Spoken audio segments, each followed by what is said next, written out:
நிச்சயமாக இந்த படம் ஒரு எல்லாருக்கும் ஒரு பிடித்த படமாக இருக்கும். நான் எப்பயுமே என்னுடைய சினிமா அப்படின்றது ஒரு சினிமாவை மட்டும் பார்க்கல, வெறும் என்டர்டெயின்மெண்ட்டாக மட்டும் இருக்கணும்னு நான் விரும்பலை. நான் அந்த என்டர்டெயின்மெண்ட்டை மீறி இந்த சமூகத்துக்கு நம்மளால் என்ன கொடுத்துட முடியும் அப்படின்றது தான் என்னுடைய பெரிய வாண்டிங்காக இருந்தது. இந்த சமூகம் என்னை ப்ரொடியூஸ் பண்ணியிருக்கு. இந்த சமூகத்துலேருந்து எனக்கு நிறைய கிடச்சிருக்கு.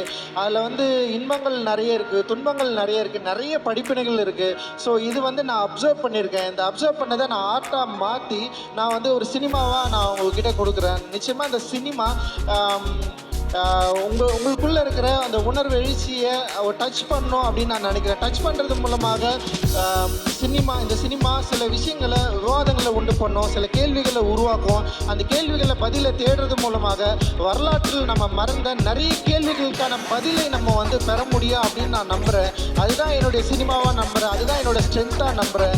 ஏன்னா என்னுடைய பாலிடிக்ஸ் தான் நான், அது இல்லைன்னா நான் கிடையாது, அது இல்லைன்னா நான் இங்கே கிடையாது. பாபா சாஹேப் அம்பேத்கருக்கு நான் பெரிய நன்றியை சொல்லிக்கிறேன்.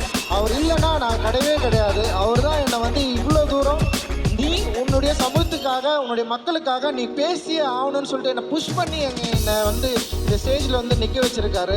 ஸோ அவருடைய வாய்ஸாக, அவருடைய மாணவனாக, அவருடைய சீடனாக நான் தொடர்ந்து இயங்குவேன் அப்படின்றது தான் என்னுடைய ஒரு பெரிய லட்சியம் அண்ட் குறிக்கோள். அதுதான் என்னுடைய பெரிய விருப்பமாக இருக்குது.